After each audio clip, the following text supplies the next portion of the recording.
Blessings, good evening. In the time of the Buddha, when they talked about practicing Dhamma, they'd say practicing the Dhamma Vinaya, the truth and the discipline. They didn't use the word Buddhism, that's a modern word. They used Dhamma Vinaya.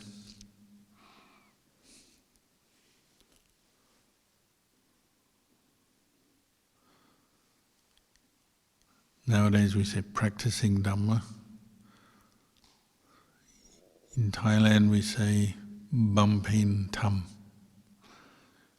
or Bampen Pāramī.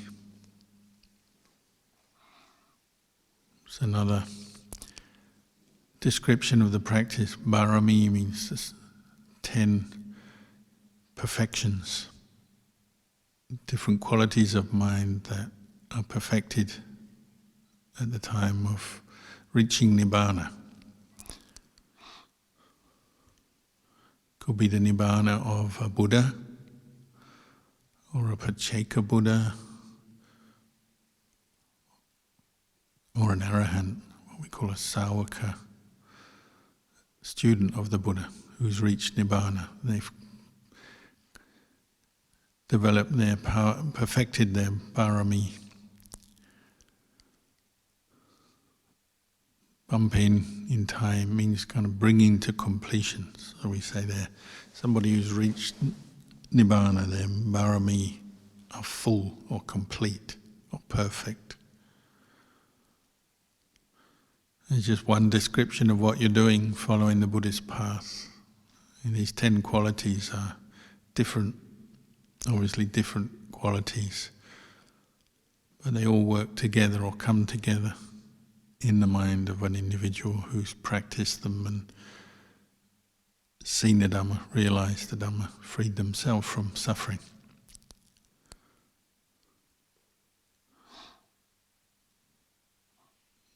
Often people talk about Pāramī in a more worldly sense. You say, oh, somebody has Pāramī, maybe they have a lot of money or a lot of knowledge or power, influence, or they're famous, successful in one way or another. That's what we call worldly Pāramī. It's not really what Pāramī are referring to.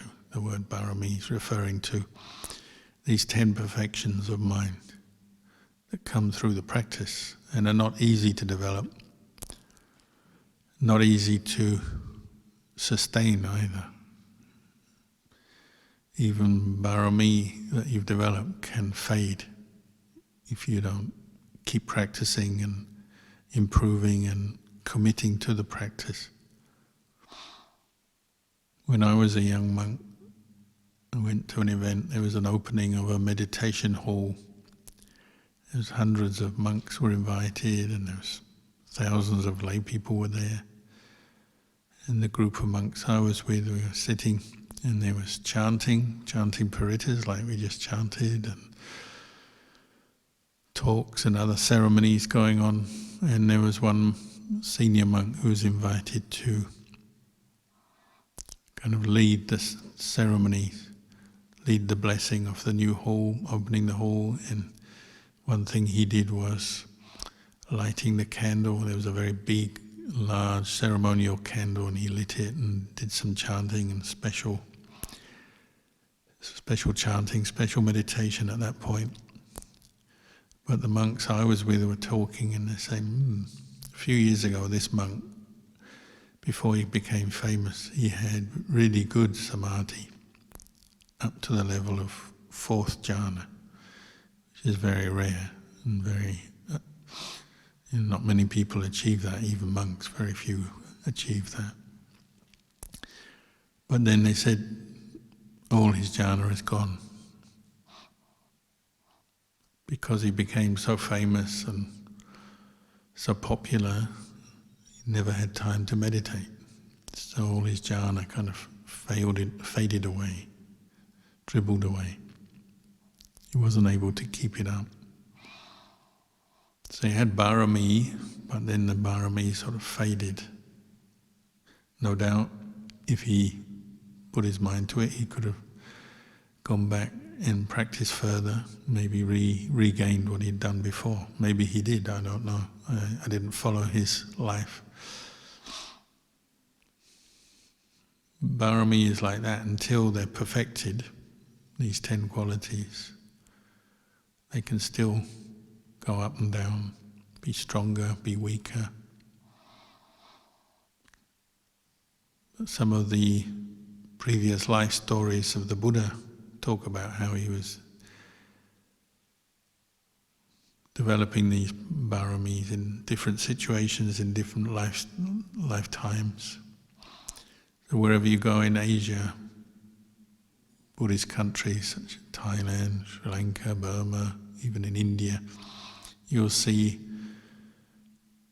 frescoes, carvings, pictures on the walls of religious buildings, often depicting the past lives of the Buddha and the different Pāramīs that he was perfecting.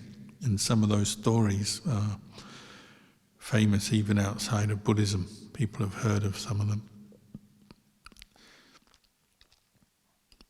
And they are inspiring and give us an insight, an idea of what we're aiming for in the practice, and how the practice consists of different qualities. It's not just one thing or another. It's not just samadhi or just insight, but these different Pāramīs work together and support each other. They arise together.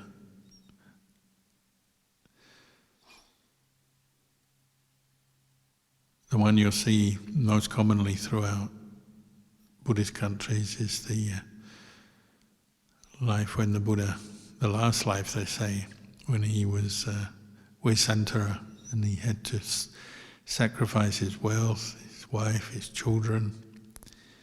They call it the great sacrifice, perfecting Dana Pāramī. And Dana Pāramī usually means giving when you don't want to give. That's when it becomes Pāramī, something very special. It's easy to give when you want to give. And sometimes we're in the mood to give. We like it. We feel good, we're in a good mood, and we can share. We've got something to share. There's someone who needs something, or there's a good recipient available. But real Dana Pāramī, they say, is giving or sharing when you don't want to. So the Buddha, as a bodhisattva, he didn't want to give away his wife and children or his wealth as a prince, but he did all the same.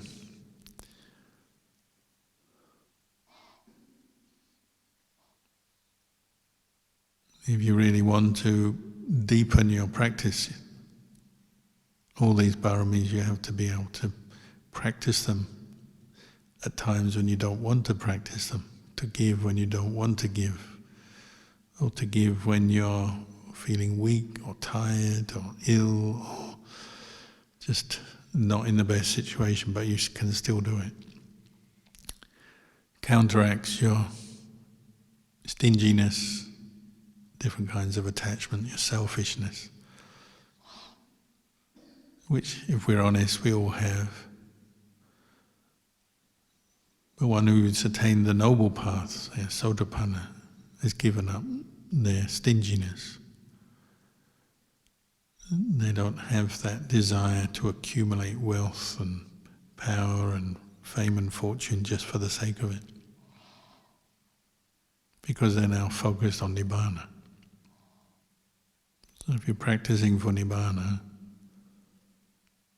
then you're willing to give up what you need to give up. And so even if it's something that's difficult or at a time that is difficult, you'll do it.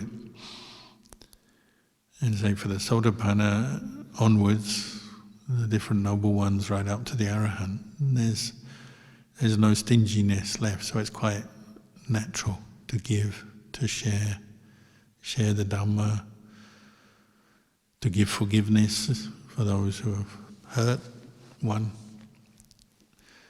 and of course to give away, to share material things, give help.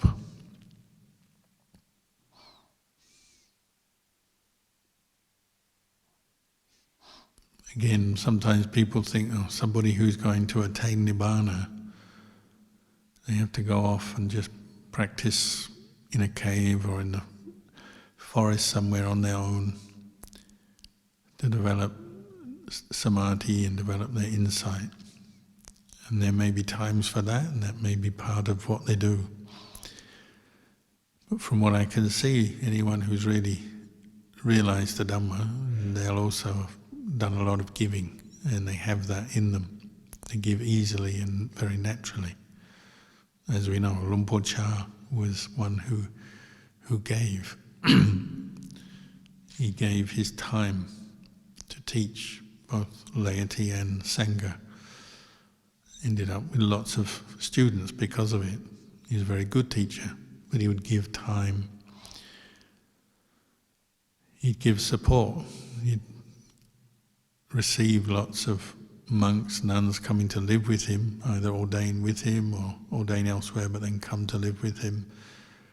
So he had to build a monastery from scratch, from a forest that had nothing, just trees. Build a monastery with many, many kutis, accommodation buildings, meditation hall, kitchen, and all the facilities. All grew up. That comes through Dana Pāramī. You could say the Dana is the Dana of the laity who support the projects to build things and make the offerings, but it's also Ajahn Chah being willing to support that and to teach, to be responsible for the monastery as the monastery grew. And then later, what we call branch monasteries. A lot of this was part of his Dana Pāramī. He's always giving.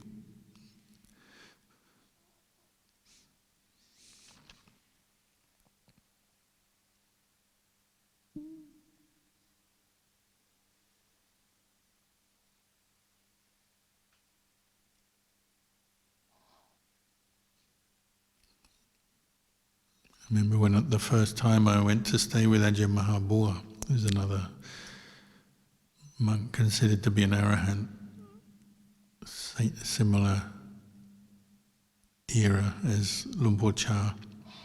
The first day in the monastery, he sent me a plate of food because I was sitting at the end of the line, being a visiting monk, a Kanduka monk. So he sent down a special plate of food for me. He was very kind, a bit embarrassing, but it's just an example of Dana Pāramī.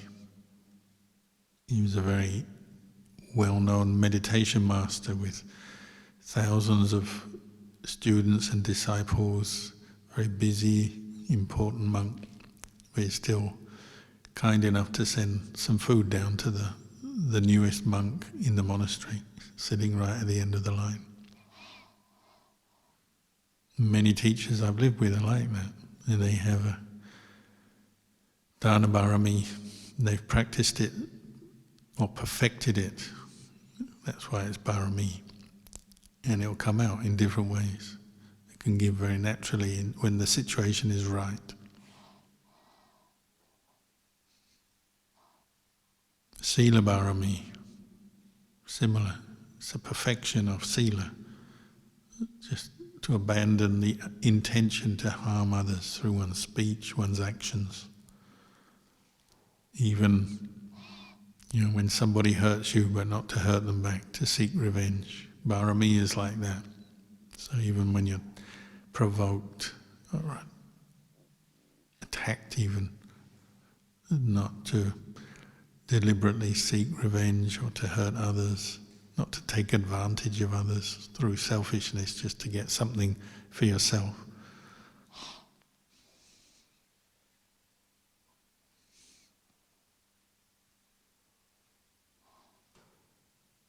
Sila Pāramī is when Sila is being perfected, so it's just natural not to kill. The mosquito bites, but the thought to kill doesn't arise. Just shake your arm or endure it or whatever. With the thought to harm, the intention to harm, the intention to gossip or put someone down with your speech, to be rude, abusive, insult someone, just doesn't arise. Intention to tell lies doesn't arise. There's no intention to deceive in the mind, because it's Pāramī, it's just become part of that person. It's not that they have to struggle to kind of keep their mouth shut, or struggle to not kill the mosquito or whatever it is, or not to steal when they're tempted. It just doesn't arise in the first place, so they've practiced to the point where they've abandoned those intentions. They may still have subtle mental defilements arising. It doesn't lead to the intention to break precept.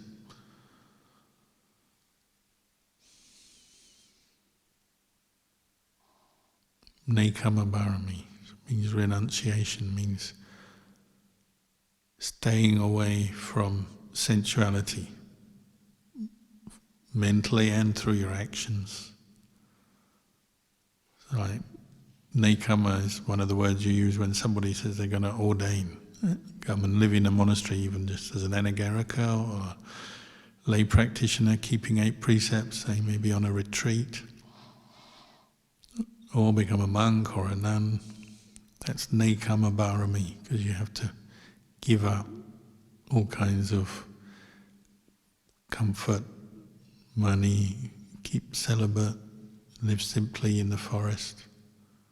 That's nekama. You're staying away from sensuality and the objects of sensual desire, which the world is full of, more and more, because as the world becomes more materially successful, we make more things to delight the senses, attract the senses, pull our senses out.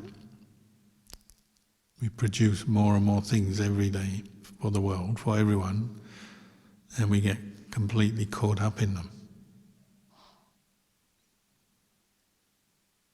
Nekama is going in the other direction. It's moving away from sense objects, giving them up, literally giving them up, giving them away, avoiding them, keeping them at arm's length, you might say.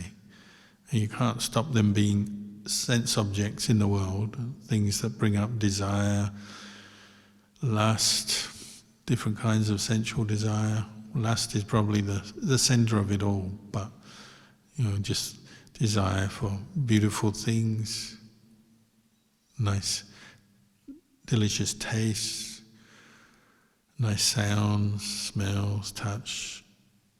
Sensuality is kind of all around us. But the recognition that that's not going to bring you ultimate happiness brings you a lot of attachment, and that leads on to suffering, and it can't bring you permanent happiness. It actually weakens the mind. The more attachment we get to sensuality, the weaker our minds become.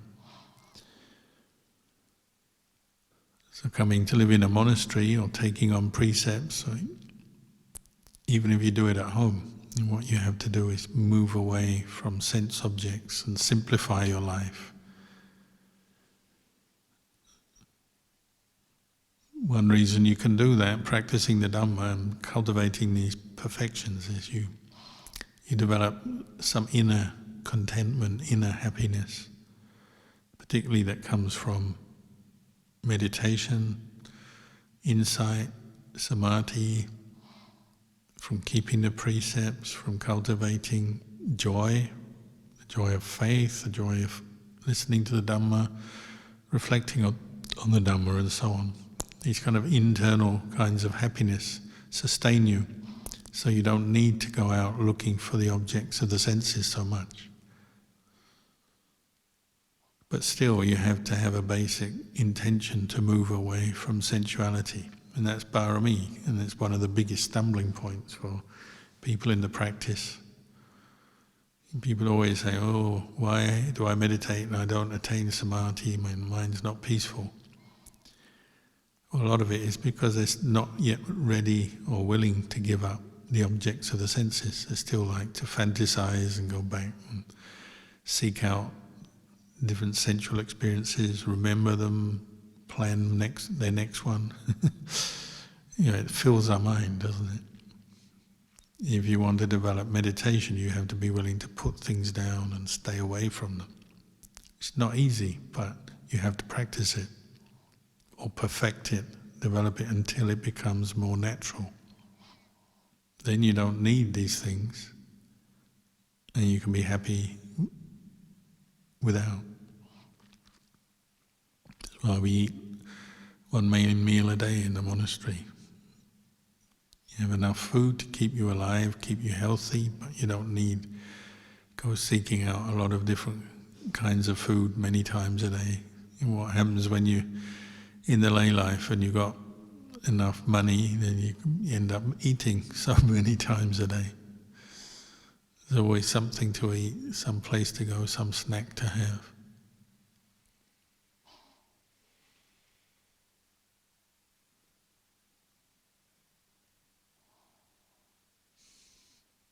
Panya Pāramī, wisdom, insight. Panya in Buddhism means insight, knowledge of the Four Noble Truths. First of all, just listening to the Dhamma, learning and contemplating what it means, but then through the practice actually knowing the Dhamma, knowing the Four Noble Truths through experience. What is dukkha? Being able to see it with mindfulness in an objective way. To know its cause, craving, attachment. To be able to abandon the cause, to have enough mindfulness and insight to see it, craving and attachment and abandon it. That's wisdom. A wise person abandons craving, abandons attachment. They don't increase it or hold on to it because they know it leads to suffering.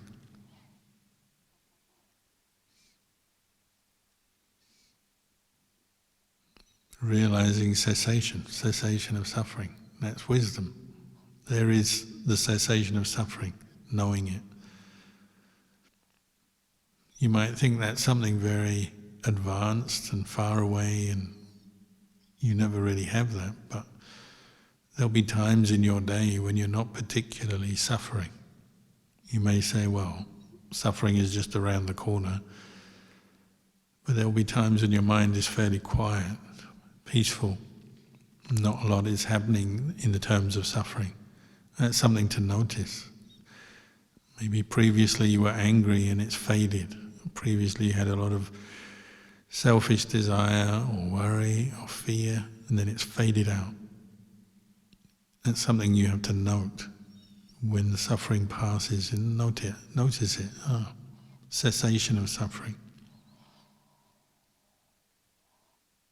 And then understanding the path, Noble Eightfold Path that leads to the end of suffering. All those 8 factors, understanding what they are, knowing what they are, and then consciously cultivating them. That's Pāramī.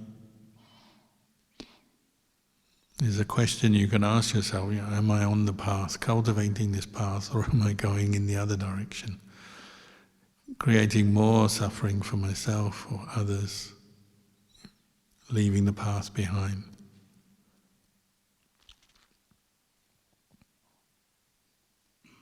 This is all wisdom Pāramī. So somebody who's close to enlightenment, close to Nibbana, this wisdom Pāramī is right at the forefront of the way they operate, the way they think, the way they do things. They're practicing for the end of suffering. In the beginning we're full of doubt. We're still far away from wisdom and we're not sure what is the path and not. And sometimes we can do it, sometimes we can't. Sometimes it's clear, sometimes we're just confused in what we're doing.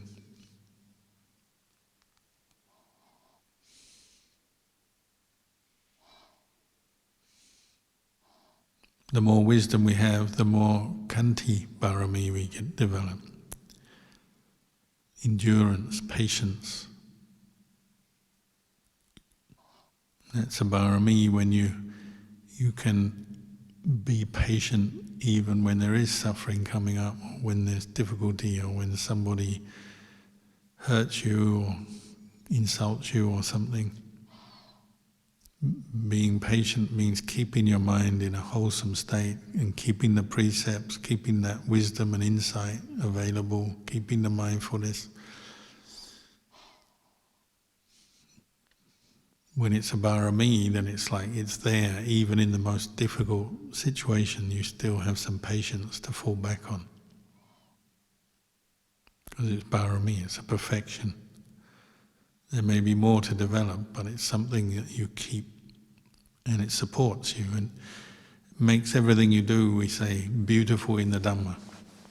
The Buddha said, patience makes what you do beautiful. Not necessarily beautiful in a sensual way, beautiful in the sense that not harming others, not giving in to unwholesome states of mind, even when you're tempted or provoked, or when everything goes wrong, or when you're being hurt by others. Not giving in makes your life beautiful.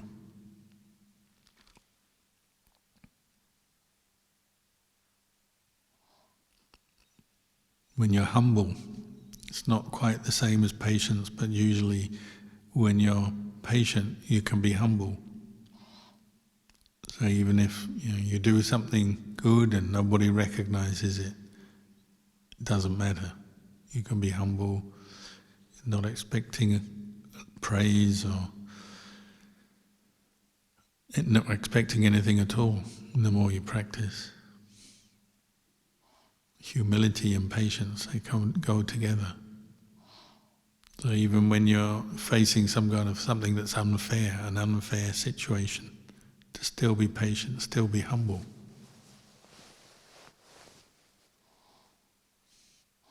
Again, it's something you see even in monks who are considered to be noble ones, meditation masters, noble ones. Someone like Ajahn Kalyano could be very humble in many situations. He didn't always have to be. He was the leader of his Sangha and had lots of disciples, and probably could complain a lot if he wanted to and take advantage of his situation. But over and over again people notice how he wouldn't do that. He'd be very ordinary, very humble, very patient, even when someone was being very rude or obnoxious to him, critical of him, making life hard for him.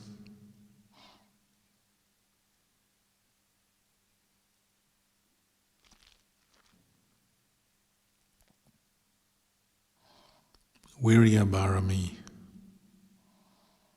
This word virya, the root means both effort but also like a kind of courageous or heroic effort. The kind of effort you need if you want to train your mind to abandon mental defilements. It's something you have to look at, the quality of your effort, say when you meditate, sitting or walking meditation, or any other activity that you do. What's the quality of the effort you put in? If you're cultivating these Pāramīs for Nibbana, we say Nibbana Paccayo Hotu. This is a cause or a factor for the arising of enlightenment, Nibbana. There has to be a certain courageousness to what you're doing, in the sense you're willing to set aside maybe some more selfish interests or laziness, obviously, but other things in the pursuit of the practice. Sometimes you have to put up with some pain. When you sit meditation, you have a bit of pain in your legs, you just put up with it. As we know from the Buddha, his past life, sometimes he even reached the point where he actually gave up his life in the pursuit of the Dhamma.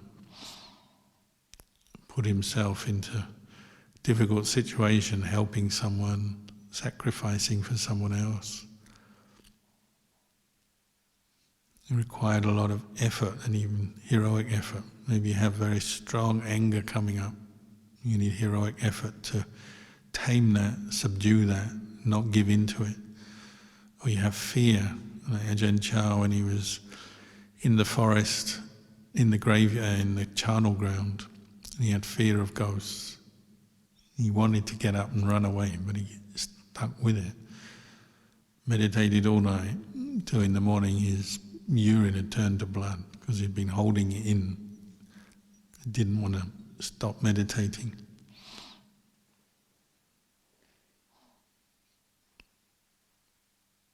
When you're walking or sitting meditation late at night, you just want to sleep.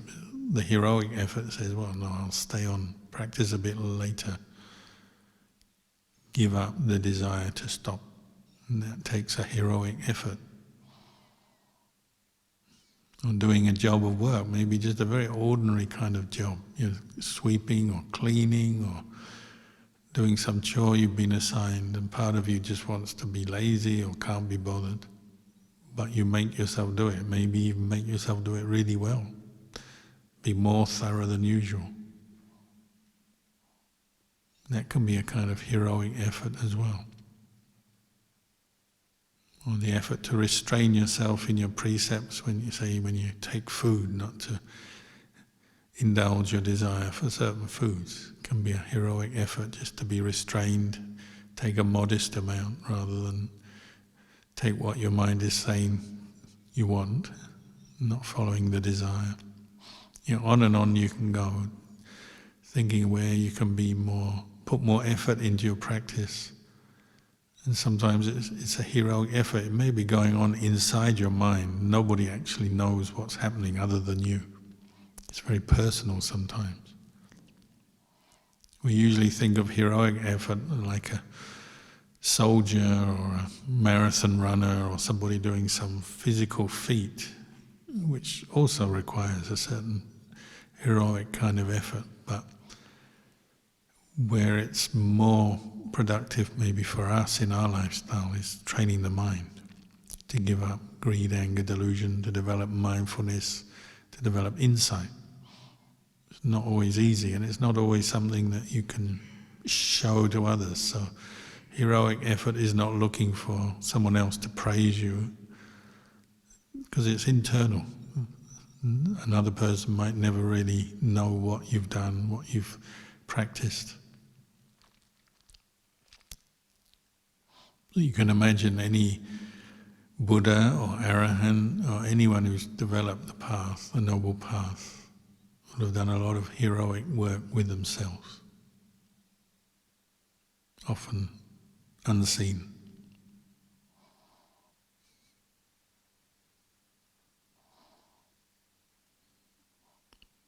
Satya Pāramī is a commitment to what is true, so that ultimately the commitment to the Arya Satya Dhamma, the true Dhamma, that sincere wish to know the truth, to free the mind from delusion, which is the cause of our suffering, and sticking to it, being true to that goal and loving the truth, wanting the truth, or valuing the truth. It starts maybe just with precepts, being committed to not lying, not deceiving oneself, because we sometimes lie to ourselves, not deceiving others, not deceiving one's fellow monks or fellow lay practitioners, committing to the path of being honest, even if it sometimes means, some hardship or difficulty is encountered. But because of one's commitment to the truth, sticking to it, and the pursuit of truth, wanting to learn, find out more, you have to have that all the way to Nibbana. Otherwise you'll kind of stagnate in your practice, you stop. You think, this is good enough, or I don't need to do any more, I don't need to pursue any more.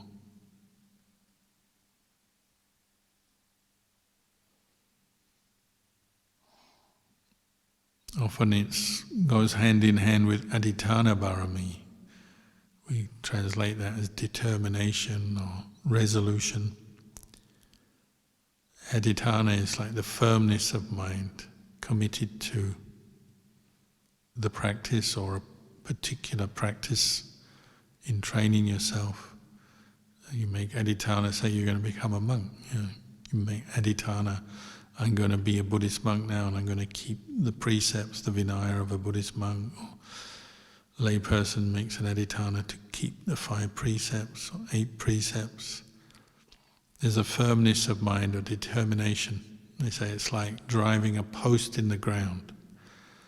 So you make a fence or you put up a sign or something.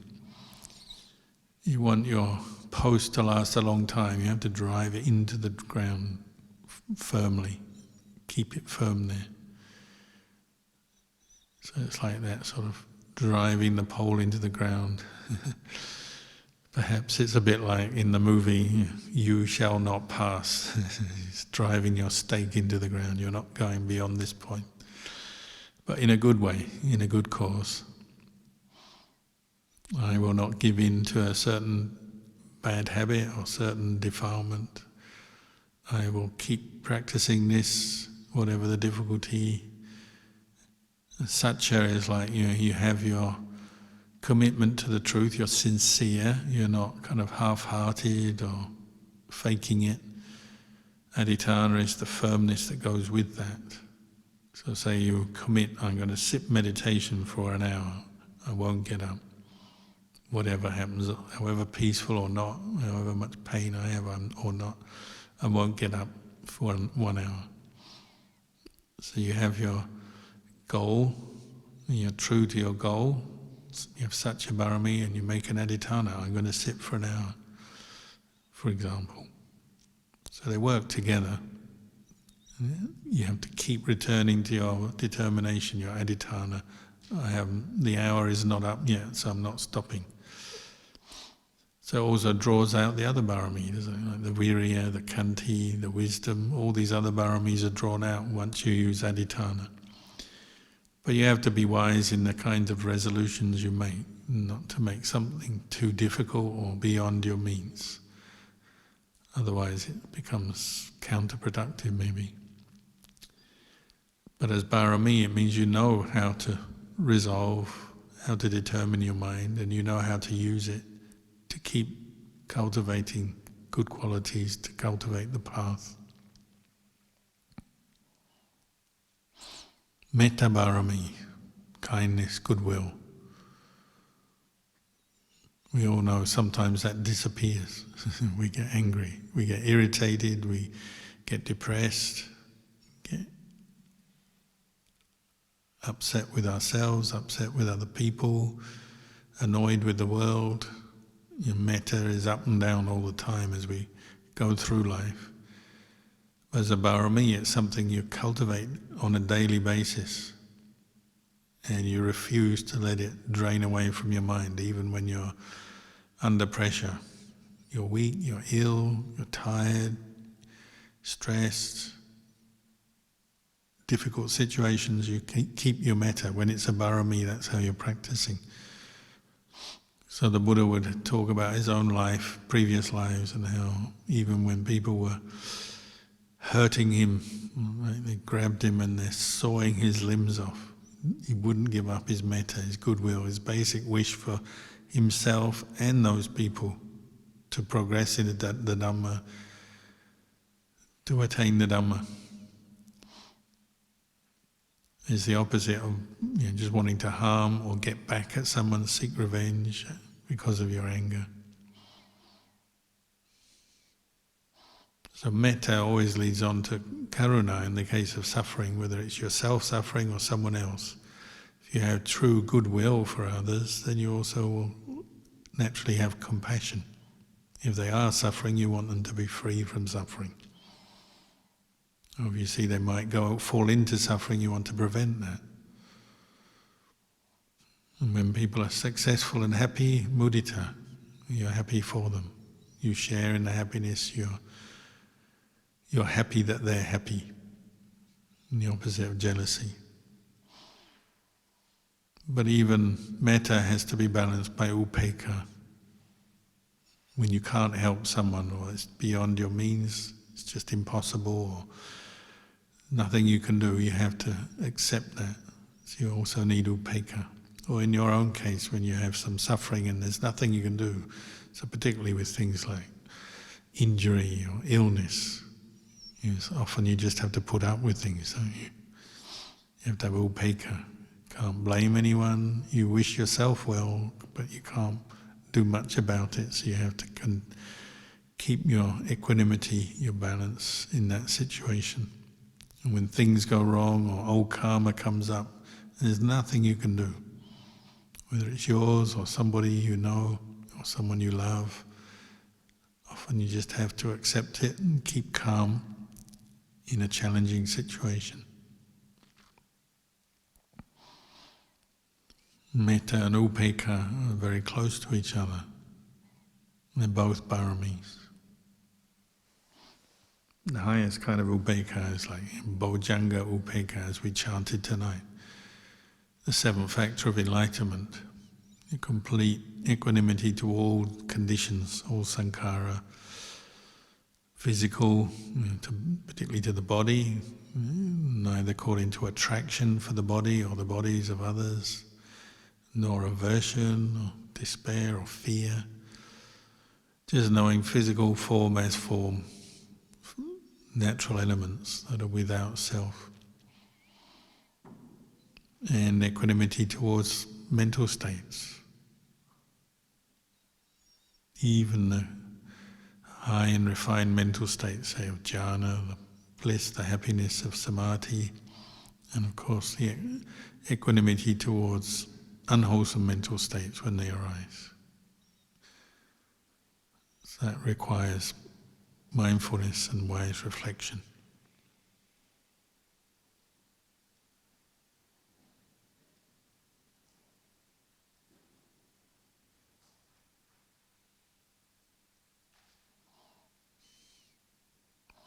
So these are the 10 Pāramīs that we're perfecting or cultivating through the practice. And worth thinking about them because there'll be some times when you need a particular one or you're lacking in one, you need to develop it more. And anyone who's realized the path will brought these 10 qualities to perfection, they say. So something to think about. I'll leave that with you tonight.